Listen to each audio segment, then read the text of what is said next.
Qahramonlik hasrati. Abdori Mamtimin Hazrat. Qahramonlar dunyoga ko'p kelmaydi. Kelganlari o'limsizdir, o'lmaydi. Qahramonlar parchalaydi dushmanni, o'z xalqini jam qiladi, bo'lmaydi. Bu ruboyini 10 yil burun yazgan edim. Qahramonlarning ba'zilari tug'ilib, ba'zilari ona qo'rsqida yo'q qilingan bir millatning farzandi bo'lish supatim bilan qahramonlarga bo'lgan seg'inish hasratidan savdoyi, sarson bo'lgan bir oshiqman. Faqatla qahramonlarni kuylashdan boshqa hech bir xiyol aqlimga kelmaydi. Chunki bir millatning erkinligi qahramonsiz qo'lga kelmaydi. Xalqlar erkinlikning diyolar qahramonlikning hasrati ichida yashaydi. Erkinlik qahramonning himoyasiga muhtoj. Qahramonlik fidokorlik talab qiladi. İnsan ruhining oksigeni erkinlik, oziqi söygüdür. İnsan balısının erkinlik ve söygüge eriş yolida milletlerinin qahramonlarga ihtiyacı var. Bir milletning vataniga düşman qadam basgan vaqtdan başlap, o milletning qahramonlari o'tirg'i chiqishga boshlaydi. Bir millatning haqiqiy milliy xarakteri, o millatning vatani düşman ishg'oli ostida qolganda oshkorlandi. Milliy bayrog'i yiqilgan asr millatlar orasida qahramonlar tog'lardagi olmos toshdek oziydi. Xoinlar daryodagi shig'il toshdek ko'paydi. Allah ziyolilarga bilim ve şöhret, baylarga pul, mülk, yo'qsullarga vatan söygüsü bergen. Her qandaq bir ovchi, ov itiga itni, ov bürkütiga bürkütni ovlatolmaydi. Chunki ular o'z naslining go'shini yemaydi. Ovchilar tarafidan muosh deb atalgan tasma bilan bo'yni bog'lanib, o'z naslini ovlashga silingan insonlarda ov iti, ov burkutiga o'xshash sezgurlik, o'z mehnatiga tayinib jon boqadigan qobiliyat yo'qdir.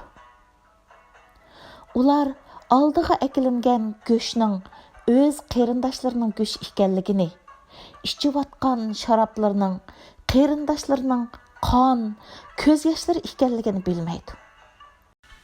Xuddi paltoning sepi o'rmonning kesilib ketishiga o'zining sababchi bo'lganligini bilmaganiga o'xshash. Vatani osmonida dushman bayrog'i lapildab turayotgan bir sharoitda soz chelib, usul o'ynab charchamaydigan xalqlarni ko'rganingizda g'alatilik his qilmang. Asli g'alita va qo'rqinchli bo'lgani bu xalqlarga mansub bir qism kishilarning mustamlikchilar bilan birlikda o'z xalqini qo'g'dash yo'lida shahid bo'lgan qahramonlarning beshini maydonlarda futbol to'piga o'xshash tepib o'ynashlardir. Ozodlikqa chanqab ketgan, biroq ozodlik uchun otlanish jasoratini yo'qotgan xalqlarning ro'yini asir olgan omil qo'rqinchoqlikdir. Qo'rqinchoqlik yuqumliqdir. Hatto halok qilg'uchi vabodir. Qahramonlik bu vabo tarqalgan yerlarni dezinfeksiya qilg'uchi doridir. Qo'rqib yashashning azobi o'limdan yomon. Qo'rqinchoqlar g'ururini yo'qotish badaliga azob ichida yashashni hayot deb tushunadi. G'urur, shon-sharaf qo'g'dalmagan yerlarda sotqinlarning nasli ko'paygan bo'ladi. Sotqinlar saltanat qurgan yerlarga bir nazar seling. Ko'rdiğiniz bo'zak va qo'rqinchoq qavmning o'zaro bo'g'ishib, holsiz va nimjon bo'lib qolgan tiriklar mozorliqidir. Odatda qahramon bilan qo'rqinchoqni qandoq ayirg'ili bo'ladi? Qahramonlar dushmanning, qo'rqinchoqlar qarindishining yoqasiga esiladi. Qahramonlar o'zlarining o'limini emas, boshqalarning hayotini o'ylag'uchilardir. Qahramonlar xalqni kuch-qudrat bilan, qo'rqinchoqlar fitna, g'ayvat bilan qurollantirishga aldiraydi. Qahramonlarni eng azoblaydigani sop, ammo qulluq turmushiga o'ginib qolgan o'z qavmining asta-asta qamchidan xo'shlang'uchi eshak, bo'yin turqiga oshiq ho'kizlarga aylanib qolgan ichinishliq ahvolidir. Qahramonlar bir jamiyatning umid va shafqatidan tug'iladi. Kelajakka umid, bir-biriga shafqat tugab ketgan jamiyatni umid, shafqat energiyasi bilan ta'minlaguvchilar yanada qahramonlardir. Qo'rqinchoqlarni kechining qorong'uligi desak, qahramonlar u qorong'u kechida parlagan yulduzlardir. Tarqoqlikning asli manbasi qo'rqinchoqlikdir. Qo'rqinchoq, hasadxo'r, munofiq, xoinlarning o'rtaq dushmani qahramonlardir. Ammo qahramonlar dushmanini jang maydonidan izlaydi. Qahramonlarning vatan uchun jon berish shijoati Allohning sovg'isidir. Iymon bor yurakda qo'rqinchoqlik bor yurakda iymon bo'lmaydi. Qo'rqinchoqlar iymonsizliklarni, vijdonsizliklarni oqlash uchun qahramonlarni talva deb ayblaydi. Erkinlik yo'lida berilgan badallarni zolim dushmanning qonxo'rligidan emas, qahramonlarning talviligidan ko'rdi. Hech kim o'zining qo'rqinchoqligidan maqtanmaydi. Chunki qo'rqinchoqlik ayibdir. Biroq qo'rqinchoqlar bahona topsalar, qahramonlarni ayblash orqali o'zlarining gunohkor vijdonini rohatlatish uchun tirishadi. Qo'rqmas yurakka ega bo'lish tirishchanlik bilan o'zlashtirgili bo'ladigan bilimga o'xshamaydi. U onadan bolaga sut bilan o'tadigan ersiyat omilidir. Yo'lbosdan arslan, mushukdan aslan tug'iladi. Yo'lbosga agashganlar arslanning, qo'yga agashganlar qo'zining xuyini oladiganligimi bir haqiqatdir. Yo'lbos ovni o'zi ovlaydi. Yashagan tog'larni boshqalarning egilib olishiga yo'l qo'ymaydi. Mushuk umr bo'yi yoqa bulunglarda boshqalardan eshib qolganlarni yeb jon boqadi. Kim baz bersa, uni xo'jayinim deb biladi. Nadonlik va qo'rqinchoqlikdan kelib chiqqan bosh-boshdoqlik ba'zi millatlarning qulluq zanjiriga bog'lanishiga, ba'zi millatlarning yo'qolishiga sabab bo'ldi. Azod, mustaqil yashayotgan millatlarning nurg'un qahramonlari o'lgan bo'lsa-mu, ularning qahramonliklari u millat bilan barobar yashayotdi. Chunki Qahramonlar o'lsimi, qahramonlik o'lmaydi. Erkinlikni har doim ko'z qarchug'idek qo'g'digan va erkin yashab kelgan xalqlarni hech bir diktator hokimiyatning bo'ysundira olishi mumkin emas. Jondan kechishga rozi, ammo erkinlikdan kechishga rozi bo'lmaydigan insonlardan tarkib topgan millat qahramon millatdir. Mahkum insonga hayotni so'ydirgan eng muhim omil erkinlik orzusidir. Orzuni reallikqa aylantirish uchun mehnat, badal lozim.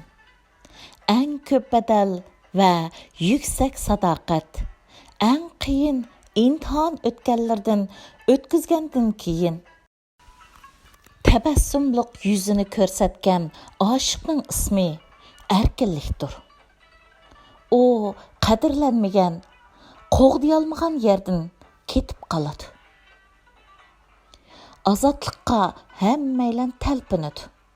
Biroq ozodlik birla qahramonga talpinadi. Dushman ko'z yosh to'kkanga yo'qolmag'ini o'xshash, g'ayvat shikoyat qilgan bilan yo'qolmaydi. Bovoqlar yiqilmay mengishni o'rganolmaydi.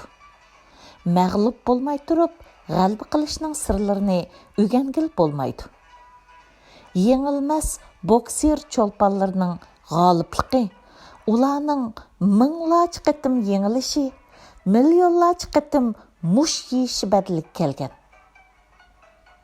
G'olibiyat kuchi bo'lganga emas, e'tiqodi bo'lganga mansubdir. Milliy g'urur, milliy qahramonlik, milliy birlik ro'yidan mahrum millatlarning zulm ko'rishi, kamsitilishi va xorlanishiga oldi bilan u millatning o'zi javobgar bo'lishi lozim. Allah hech bir xalqqa o'rinsiz azob bergan emas. Bir cho'ng millat asr bir kichik millatga ich og'ritib, uni ozod qilib qo'yganligi texi tarixda ko'rilmadi. Munqarz millatning ozodligi u millat qahramonlar qo'shunining shijoatiga bog'liq. Qo'rqmas yurak azmat bo'lish demak, o'zini vaqtsiz o'limga etib halok bo'lish deganlik emas. Balki g'oya yo'lida qat'iy, so'g'uqqan, tavranmas, savrchan, mantiqliq bo'lish, kuch va aqlni o'rinliq va to'g'ri sarf qilish demakdir. Erkinlikka talpingan mazlum millatning qahramon avangardlari uchun aytganda, qo'rqmaslik faqatla o'limdan, dushmandan, xiyim-xatardan qo'rqmaslik debla tushunilmasligi lozim. Eng muhim bo'lg'ini o'z millatining ichki qismidagi nodonlik, chechilang'uliq, qo'rqinchoqlik, bo'shonliq, manmanchilik, o'z qahramonlariga bo'lg'usi xato tushuncha, fitna fasod, vafosizlik, haqorat, hatto suiqasdlardan qo'rqmaslik haqiqiy qahramonlarda bo'lishga tegishlik fazilatdir. Qahramonlar kuch-quvvatni dushmanga bo'lgan g'azab nafratdan emas, o'z xalqiga bo'lgan so'ygi sadoqatdan oladi. Chunki nafrat o'tkinchi, so'ygi abadiydir. İnsanlarni yaratish Allohga mansub. Biroq tirik insonlarning o'lgan ro'yini tirildirish va jonlantirish u millat qahramonlarining ishidir. Asrga aylangan xalqlarning put qo'lidagi ko'zi kishanni chiqarish bilanla ularni ozodlikqa chiqardik deb hisoblag'ili bo'lmaydi. Haqiqiy ozodlik ularning ro'yiga silingan koyzi kişilerni chiqargandan keyin amalga oshgan bo'ladi. Qahramonlar qaysi ishning eng muhim va baldur qilishga tegishli bo'lganligini idrok qila oladigan sezgurligi bo'lganlardir. Tömür qafaslar ichida qolgan, huquq, erkinlik va barliq iqtisodiy imkonlardan mahrum, ruhiy tushkun, axloqi buzilgan, qo'rsoq to'yg'izishni baxt deb biladigan, bir-birini azarlashni ko'ngil ichish hisoblaydigan, bütün bu baxtsizliklarning manbasi bo'lgan zolimning bir qitimliq tabassumi bilan ömür bo'yi chekkan azob oqibatlarini unutib ketadigan xalqlarning mo qahramonlari bor. Ba'zilar holsizlanib yiqilgan qahramonlarning ustiga dastlab o'tib, qutqizg'ichi ko'ringan zolimning etaklarini so'ydi.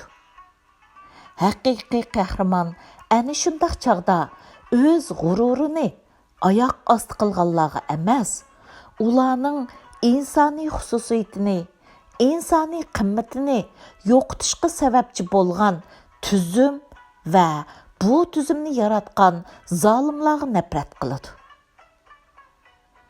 Qahramonlar hilagar dushmandan xalqni, nodon xalqdan o'zini qo'g'dashni biladigan ziyrak, jasorat va aql egasidir. Qo'rqinchoqlik 100 yillab asorat ostida qolgan xalqlarda shakllanadigan irsiyat kasalligidir. Qo'rqinchoqlikdan xoinlik tug'iladi.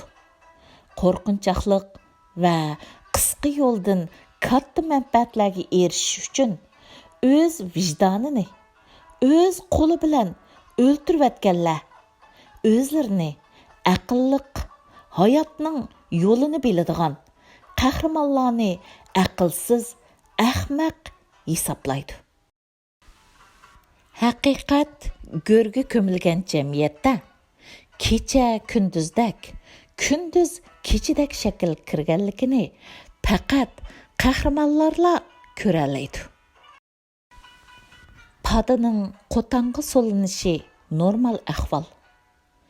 Tog'dagi yo'lboslarning qafaslarga solinib, hayvonotlar bog'chisida ko'rgazmaga qo'yilishi qahramonlik qilingan eng og'ir haqoratdir. Yo'lboslarni uzun zaman och qo'yib, o'ziga bo'lgan ishonchini, hayotga bo'lgan umidini tamoman yo'qotib, muhtoj holga keltirib, serikchilarning o'yintishi qahramonlik qilingan qabih axloqiy jinoyatdir.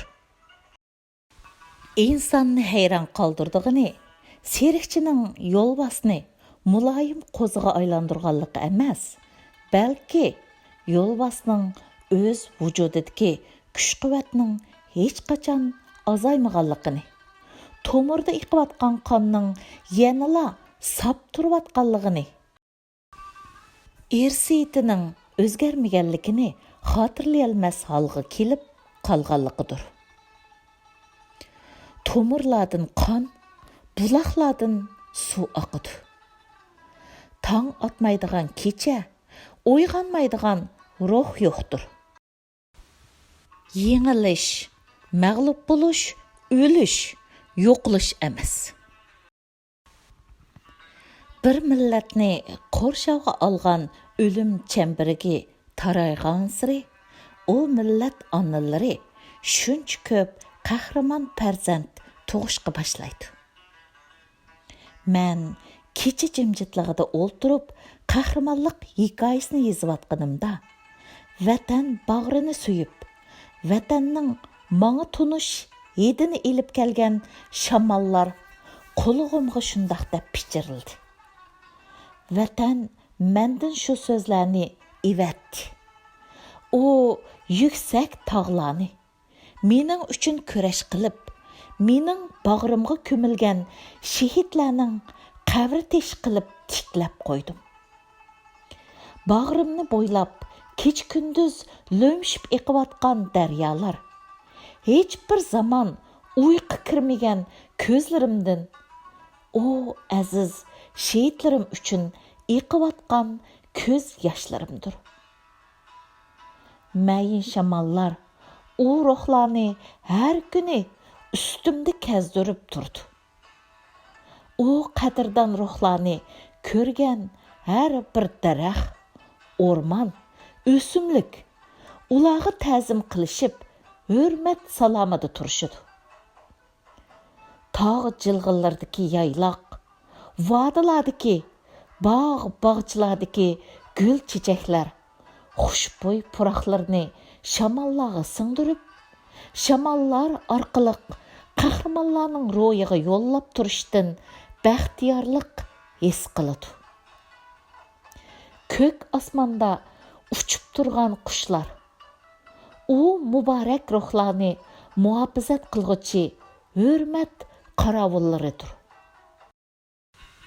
Qahramonlarning ro'yi cho'milsin deb, quyosh har kuni yeru osmon orasida nur mo'nchisini to'ldirib turadi. Aftobdan qo'g'dash uchun paxtadek bulutlar ko'k yuzida, u suyimlik ruhlarning ustida soyvan hosil qiladi. Men yog'dirgan yomg'irlar u muborak shehid ruhlarga qo'ngan chang to'zonlarni tozalash uchundir. Vatanning qahramonga bo'lgan hasrati, qahramonning vatanga bo'lgan oshiqi mangulik sadoqatning yagona simvolidir. 2009 yil yanvar